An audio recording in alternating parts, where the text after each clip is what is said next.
winter without having a serious breakdown and having everything fall apart, right? Because winter is a time that depression often comes up and is really, really ugly and really heavy, and it's just harder to cope. And this happens for so many people. So I want to offer 7 tips that can help you get through this winter and manage the winter blues, and also kind of talk through why depression is so tough and why winter is so tough to get through for a lot of us. So this happens with my clients every year. This is a struggle. This is a time of year that's typically hard, mood-wise, really, and a lot of stuff can come up stress-wise and that kind of stuff too, but it just can be kind of a downer, right? So with some of my clients, we've gotten really good at prepping for that because we know it's going to be tough and we know how it's going to be tough because they've struggled every year for most of their life.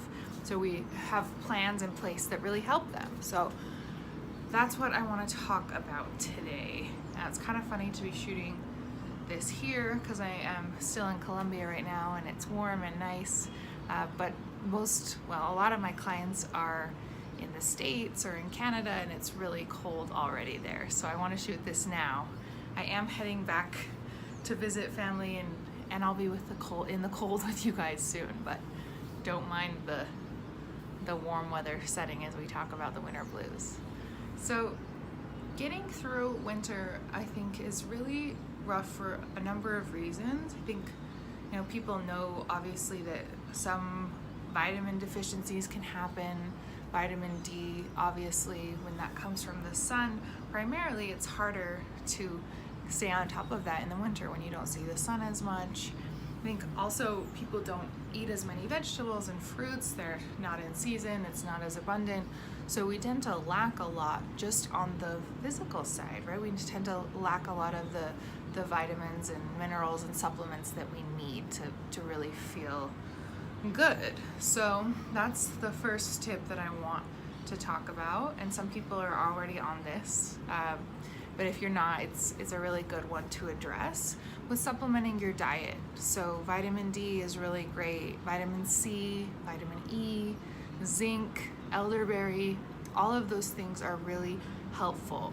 So they help boost your immune system and help keep you just in a good place where you can fight off some of the things that come up more in winter. Elderberry is also an antioxidant, so it just helps you feel good, right? And we get a lot of that more in summertime or in other seasons because it's found in berries and in all the good things that we're eating, but in the winter we just don't get that as much. So supplementing that way is really helpful. Some people also take like fruit and veggie supplements. They're more kind of on their smoothies and that kind of stuff. And I think all of that is really helpful because it just helps you stay in a nice place where you feel good, and when you feel good and you're healthy, it's a lot easier to manage stress and all of that other stuff that comes up, and it just keeps you feeling good. So vitamins and supplements are my first kind of tip, and if you're already addressing that, maybe think about adding a few things to that. If you haven't tried elderberry, why not give it a try, right? Vitamin E is really good as well. You can take it in a pill with your other supplements, but you can also take it topically. It's really nice for the skin, and it's just a really good one to kind of add that way too. So that is my first supplement or tip for you. And I have my notes here so I don't forget my seven tips. The next one is rituals. So I have one client who I really love her winter ritual. So she hates winter. She functions really well in the summer. She has depression, but she manages it really well in the summer, but in the winter it gets really tough. So we created some summertime rituals to do in the winter. So one of the fun parts to it is she has this like funny, crazy looking pineapple mug. So in the winter time, she has this whole thing around this mug where she'll make something really yummy. She'll make like a nice tea, sometimes a cocktail, and she'll enjoy it with like a funny straw, and she'll sit in her house, maybe turn the heat up a little bit, play music that she likes, or watch like a nice movie that she likes and just enjoy this mug. And that is something that's really small. Like most people can do that. Find a mug in your house or find a crazy straw or something, right? It sounds simple and funny and weird, but it's been really helpful for her because it brings back those happy memories. It's nostalgic. It's something she can look forward to. It's a little like piece of summer that she enjoys that she can kind of attach to, and that's something that she really likes. So she does that at least once a week, and she makes it a whole thing, right?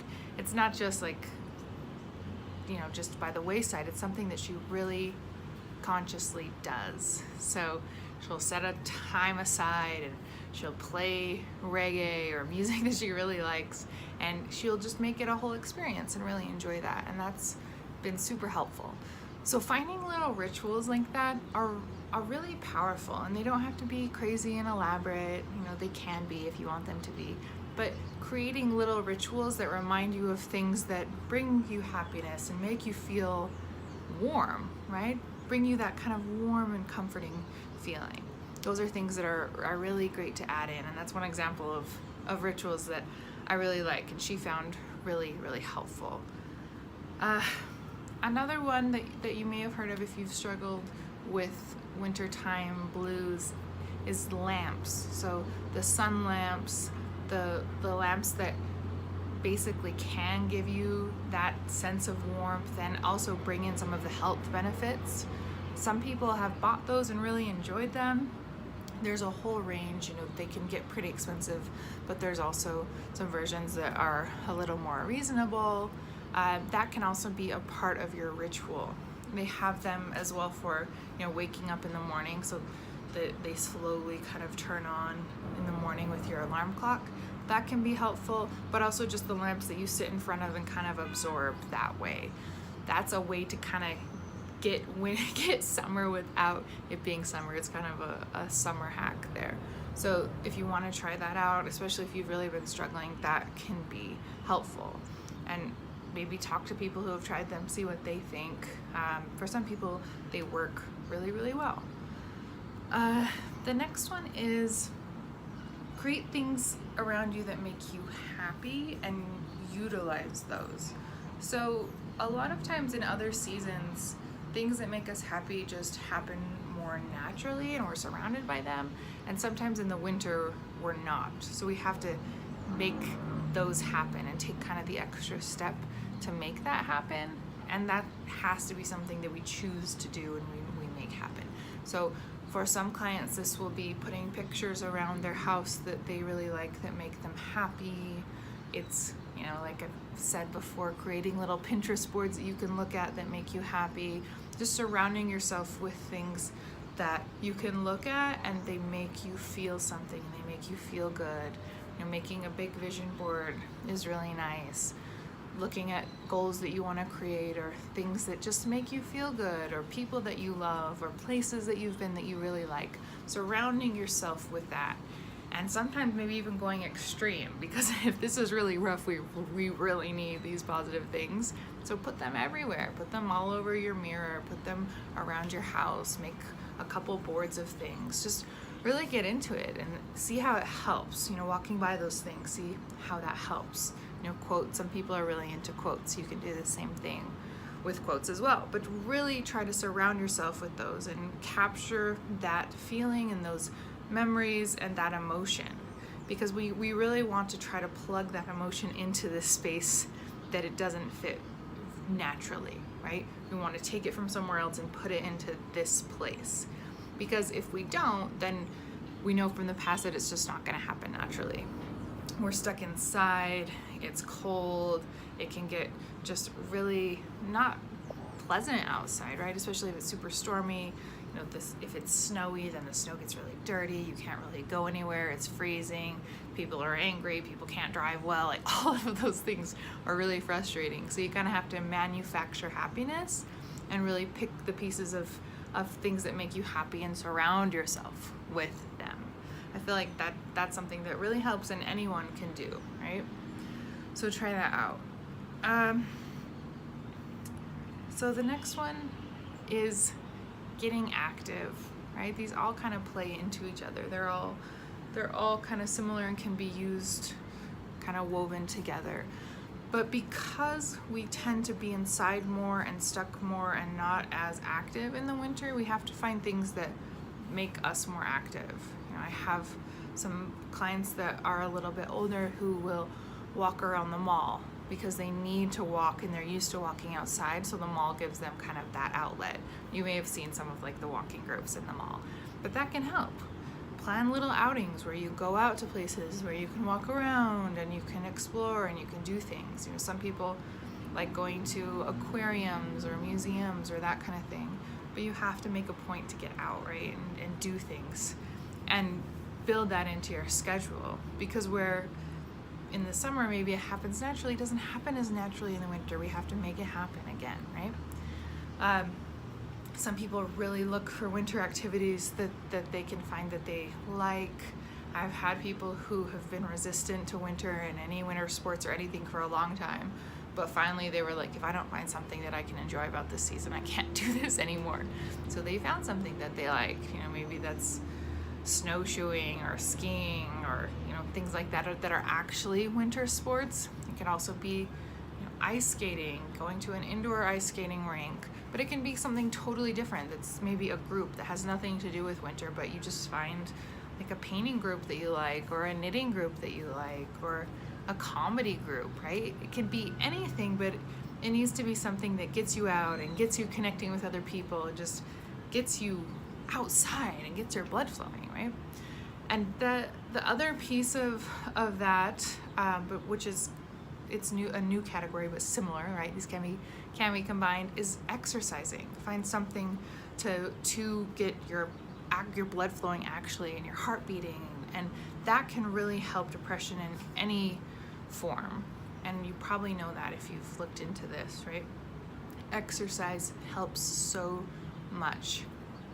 And it's hard because when you're really depressed, it's the last thing you want to do is get out and exercise, but it really does help. So for some people, they combine these two categories and they take up skiing or ice skating or something in that category. But you can also keep them separate.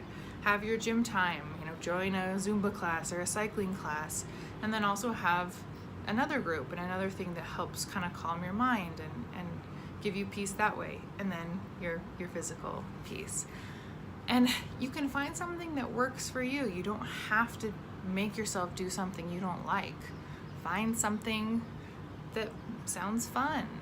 If you're shy, there are even yoga classes that are like warm yoga classes in the dark.